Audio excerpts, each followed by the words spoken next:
Welcome, nice to have you. My name is Borino. I'm a coach, a real estate advisor, guide, your friend, your ally here in the real estate world. How are you guys? Every Tuesday we do this. I come to you live. We talk about real estate, getting leads, helping clients, making money, having a good time. Now, you see that? I give you the big ass board. Big giant board. Finally arrived. It was pain in the ass. Guys had to put it up. That was not easy. It's big and heavy, but we're going to have a good time. Remember how in the old sessions I used to write notes, and I really missed not being able to just kind of put stuff, put my thoughts on in writing. So it's back, and I'm really excited about it. Tell me what you think. We're going to use it today because I have 5 things that you're messing up. 5 mistakes you're making that's costing you listings, it's costing you clients, it's costing you commissions, and you may not be even aware of it. Now, the reason I know this is because every single mistake I made, everything I'm going to give you right now, I made. I'm just as guilty. This entire month, we talk about confident communication and why, especially now during this coronavirus crisis, it is so important how you communicate, how you come across. People are nervous and stressed and skittish as it is when it comes to selling a house. You put this virus situation on top of it, the unrest we've had, the unemployment, the economy, it's questioned. Tons of stress, tons of worries. Your communication must be on point. You can't afford to be tentative. You can't afford to hesitate. You can't afford to screw it up. Be either too aggressive, too scripted, or too weak, too needy. That's costing you dearly. It's costing you business. It's costing you opportunities to help somebody, and it feels shitty. Dealing with all that rejection, dealing with all that nonsense. Who wants that? So we're going to fix it today. Groovy? So let me give you 5 things. So mistake number 1 is no PI. No PI. That stands for no pattern interrupt. That means you start in the conversation like everybody else. You sound like everybody else. You say the same thing. You're perceived immediately as every other agent. You trigger the response, no thank you, just looking from your prospects. One of the biggest mistakes I made in communication was I opened with, how are you today? I'm talking to a perfect stranger. It's a phrase, and it immediately triggers a defense reaction in them, thinking, another salesman. What are you trying to sell me? A car warranty? Are you doing a survey? Fix that. Because within the first few seconds, they immediately decide, do I want to talk to this person or I want to get rid of them? 99% of the time, they want to get rid of you, which is natural and logical reaction to talking to a stranger on the phone who wants something, who needs something, and clearly you do. Don't pretend you don't. But starting with the PI, with the pattern interrupt, gives you the opportunity to throw the conversation into a little bit of a novelty. And there are several you can use. For FISBOs, use the one from Borino. Now, don't worry, I'm not another agent trying to convince you to list your house with me today so you can smile and breathe. I say it with a smile, with confidence, boom, pattern interrupt. They're like, you get that little chuckle. That's a good reaction. With expireds, I open with, I know, I'm not probably the first one agent calling you about your house, right? Same thing, with a smile, something different. It is this little novelty that engages the people into a conversation. You must nail these. Now, a lot of these principles apply whether you're on Zoom, whether you're talking to somebody in person, an open house visitor, all of that applies. Here is the rule. If you want to be perceived as someone different, you cannot sound like everybody else. You must sound different. You must bring something slightly different. Is that helpful? Does it make sense? So number 1, start with a pattern interrupt. All right. Number 2, you use a diminisher. Diminisher. And one of the most frequent ones I use, where I screwed up, was I was using the word just. So let me give you an example. You have a lead you've been talking to for a while. You pick up the phone and say, okay, I'm going to call them. I know. Follow-up calls, not the easiest thing. But the reality is you cannot list a property over text or with a postcard. That helps, it's a good marketing, but you need to have conversations with people. That's why I teach the communication. That's why we're going to have the boot camp. It's coming at the end of August. You're invited, by the way. You rock stars, you my path students, everybody gets a VIP. It's going to be awesome. 4 weeks, you're going to be a total communication confidence rock star. So let's go back. Starting with diminisher. You finally muster the courage to call the lead back. You haven't talked to them in a month and you're worried that they may have listed with somebody else. I wasn't the only one, right? So you call and you say, hey, just wanted to give you a quick call to see where you guys are. That little word, devil's in the details, that little word just diminishes the importance of the conversation. It suddenly makes it sound like, well, it's not really that important. It's okay if you don't want to talk to me. I'm low status. You must do the exact opposite. You must call because there's something urgent, something important, something interesting, engaging, or at least fun. So never use the diminisher. Drop that word just. You with me? Number 3. No confidence. No confidence. Your communication is lacking confidence. Now, I'm not talking arrogance. I'm not talking one of those, used car salesmen. Hey, what's happening? How are you today? It's a fabulous day. Would you like to buy this Buick? That's not what I'm talking about. I'm talking about the genuine confidence. Because genuine confidence triggers trust. Genuine confidence signal, I know what I'm doing. I'm an expert. I can be trusted. Always communicate with confidence. Best way to do that? First, know your stuff, but that's a given. You guys are rock stars. You must know the real estate part, right? How to list a house, how to sell a house, how to price a house, how to handle paperwork. That's part of the job. Once you do that, the second part of gaining that confidence is through practice. Confidence, sounding confident, genuine confidence, is the most magnetic, most interesting, most desirable, most attractive quality you can develop as a pro. I want my attorney to be confident. I want my dentist to be confident. I want everybody I pay money for their work and their service to be confident. I can trust them. I want to feel like they know what they're doing. The last thing I want my dentist to say is the word, oops. I don't want that. I want my dentist to be completely confident. Troubleshoot my problem, offer a solution, fix it for me. You do the same. Your prospect has a problem. The house is too small. The other house is much nicer. Payment is too much. The new job will be fun. Whatever is a push or pull, you can solve that problem for them.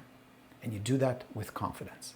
Because I promise you, way more than years in the business, how big your company is, how big your marketing is, how many drone shots you do, or how much fancy Facebook advertising is, they care about you getting the job done. You might have been at it for 20 years. If you're not confident, you're not going to get the business. If you have been for 5 months, but you come with confidence, people respond to it. So go in with confidence. All right, here's number 4. I just need to figure out what angle so you guys can see it. Not enough questions. You're not asking enough questions. The problem is most agents, I was just as guilty, talk too much. Hard to believe, right? Talk too much. Too much talking, not enough questions. What do you think people are more interested in? A long story, how your company's been in the business for 100 years, how you hold 100 people, how you sold this many. Nobody cares. That's not how you establish credibility and expertise. The most engaging part of the interaction, whether it's your first prospecting, your follow-up, setting up appointment, or the actual presentation or negotiation, everywhere, you're engaged in them. You're interested in them. You worry about them. You try to decipher what is the problem, how can I help, what is the best solution for them. And the best way to do that, you ask questions. You engage in conversation rather than do a long drawn presentation, talk too much, have these scripts. That's the worst you can do. Nobody can pull off scripts. Don't kid yourself. The moment you start deploying scripts, you start wooden, scripted, stiff, big turnoff. Can't you tell when somebody calls you? They're doing a survey or they're trying to sell you or whatever reason. You can tell right away that they're either reading or worse, they memorize some script and they're just reciting it. So flip it around. Ask questions and engage them in conversations. It's the best way to build trust, to build connection. And besides, it very quickly gives you insight. This is what they want. Here's what their goals are. This is what their dreams are. And here is the problem. Because friends, hear me on this. If your prospect doesn't have a problem that will be solved by them moving, whether it's a buyer or a seller, you don't have a prospect. They must have some kind of a problem. Either they're really excited about living on a golf course or being close to the family, or they're getting the new job, or they lost their job and need to get out of the house because it's too much, or their health or money or family. There are all kinds of reasons, but there must be something. And your job as a master communicator, number 1 job, is to build trust and rapport so they can tell you the truth. Build enough connection so they can share with you and they can not just tell you what's going on. And this is where the power comes in. They ask for your guidance and your advice. Is that helpful? Let me give you the last one. Here is number 5. Attachment.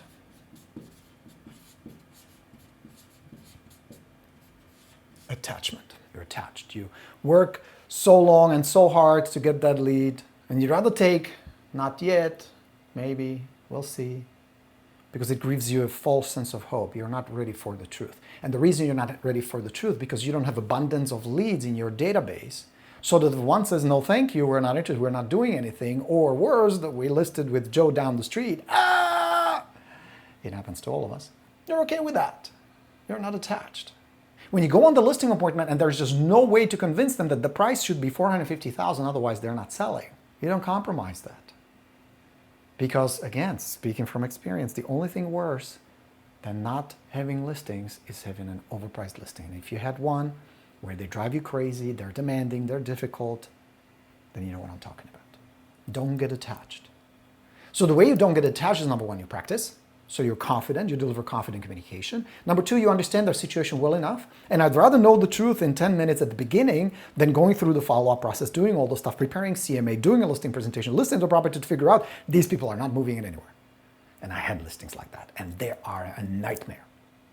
Total pain in the ass. Because they zap your time, they zap your optimism, they zap your energy. Nobody wins in a situation like that. So I much rather, after 10 minutes, say, you know what, folks, you're awesome. I wish you best of luck, but I'm not your guy. I'm not the right person for the job. Thank you very much. Good luck. And I'm out. But that's hard to do if you have one listing appointment a month. That's hard to do if you don't have a system the way you communicate. If you don't know exactly what to say if they ask this, if they say that. What if they say, we already have an agent in mind? Or just mail us your business card. We'll call you when we're ready. You know that's bullshit, but how do you respond to that? You know what most agents do? What I used to do is react. You go into that emotional reaction, which is the worst situation to be in because you don't control it. What the total rock stars do, what the ninjas of communication do, what I had to develop and learn the hard way, is you respond. So when they do say, just send us some information, I can say one of 5 things. One of my favorite is, you know what, funny you say that. There was a guy who came by our house last week. He was offering some roofing job. And I said, leave me your business card. I'll call you when we're ready. But deep inside, I knew I was never going to call them. It was just a polite, nice way of letting me down. Where are you folks? And we can have a totally honest, open conversation. If I can help you, we can chat. Maybe we like each other. Maybe we decide to do something. Maybe down the road you decide to give it a shot and put the house on the market. Maybe not. My job is just to give you enough information so you feel comfortable, whatever decisions you're going to make. Where are you? Tell me a little bit about what would be the ideal outcome. Where would you like to be 6 months from now, 3 months from now, a year from now? What's your dream? How will your life change? Those are beautifully deep, resonating questions that show desire to understand. And if anyone, and I'm not going to, okay, I'll violate it, fuck it. You're cool. People have a deep, deep desire that very often goes unfulfilled. You, as a pro, if you can fulfill that desire, will never have to utter the words, I'm different, because they will immediately know it, sense it, notice it, register it, and respond to it. Here's that desire. More than anything else, they want to be heard and empathetically understood, genuinely. Genuinely heard and empathetically understood. If you can satisfy that, if you can come from a point of heart authenticity, you're going to have way more business than you can possibly handle. You're going to have people flocking to you, you're going to get referrals, and you're going to feel better. Make it about them. Connect with them. Satisfy their need to be heard and understood. And the way you do that is you're not attached. They don't feel the need. They don't feel that you're desperate. Number one. Number two, you ask enough questions where you can have a good conversation with them. You come in with confidence. You don't use diminishers. You know the value of what you bring to the table and what you're doing for them. And you have skills to have a pleasant, strong, confident communication with them. That's how you nail it. Those are the secrets. Now, yes, there's more to it than that. That's why we do the bootcamp. The bootcamp will be 30 days, weekly training sessions. I can, in 30 days, turn you into a communication rock star. We're going to eliminate rejection. We're going to bring up your confidence. You're going to have pleasant conversations with people. They will respond differently. You're going to get different results. Especially in this day and age, unless you have a lot of money to be mailing a bunch of postcards and run hundreds and hundreds of dollars worth of Facebook ads, that's the only way to go. How else are you going to get the business? Now, I am not a fan of telemarketing. This is not about making millions of phone calls and annoying people. That's not what I'm talking about. What I am talking about is taking the opportunities that are already out there. And by using these advanced skills, there's going to be a lot of psychology, a lot of neuro-linguistic programming. Some of you have been watching the videos. We just finished video number 3 for you, lesson 3. There's a lot of kind of cool stuff that is not hard to understand, not hard to master with some practice, understanding. Because here's the thing, practice only makes permanent. But what if you practice the wrong thing? What if that script you're trying to practice is a shitty script? Practicing it is only going to make it permanent, not perfect. Practicing the right stuff will make it perfect. And what I'm offering, instead of silly, sleazy sales scripts that will make you sound like woody, stiffy telemarketer, that didn't sound right. You know what I mean? I'm offering an art of conversation where people can drop their guard. And it can be done. And I am the evidence. Not to mention I have thousands of students doing this every day. But I'm the evidence. This guy from Czechoslovakia sounded like Borat at the beginning. I didn't know anything about real estate, didn't know anything about communication, didn't know anything about anything. So if I was able to figure out, now I'm able to take someone who's never done it, who might be introvert, a little nervous, insecure, doesn't like to do it, but you also understand that you got to feed your family, and real estate can be very profitable, very lucrative if you do it right. I can help you. I know how to teach this stuff because I've been doing it for 20 years. I wouldn't be in the business today for 20 years if I didn't know how to do it. That's the secret. Now, yes, there are other coaches out there that will teach you other stuff. But remember, there are only two ways to earn business in real estate. There are only two ways. Don't let them sway you. Don't let them bamboozle you. No snail oil. There are only two ways. It's either going to take work. You put some sweat, you roll up your sleeves and go to work, which is what I offer, or you're going to put in money. That means you either buy the leads or you earn the leads. You either buy the advertising, the direct mail, which I'm fine, that's perfectly fine if you have the budget for it. You ain't going to have a good campaign for 20 bucks a month. That's all I'm saying. But what I'm offering is, if you have these kind of conversations with good leads, and there are plenty of them out there, it's not going to cost you hundreds of dollars. And you're going to see results very quickly, because a lot of the people who put their house on the market right now as a for sale by owner 30 days from now will be listed. Who are they going to list with?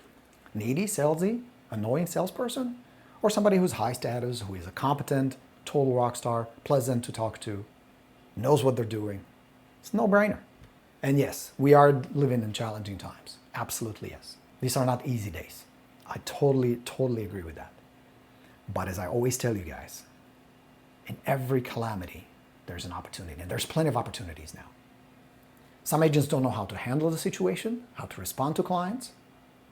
Some agents are freaking out. Some agents are still on hold, binging on Netflix. Some agents already have left the business. The playing field is wide open. You walk through the door, you can nail it. But you can't be making these mistakes. That's the secret, my friends.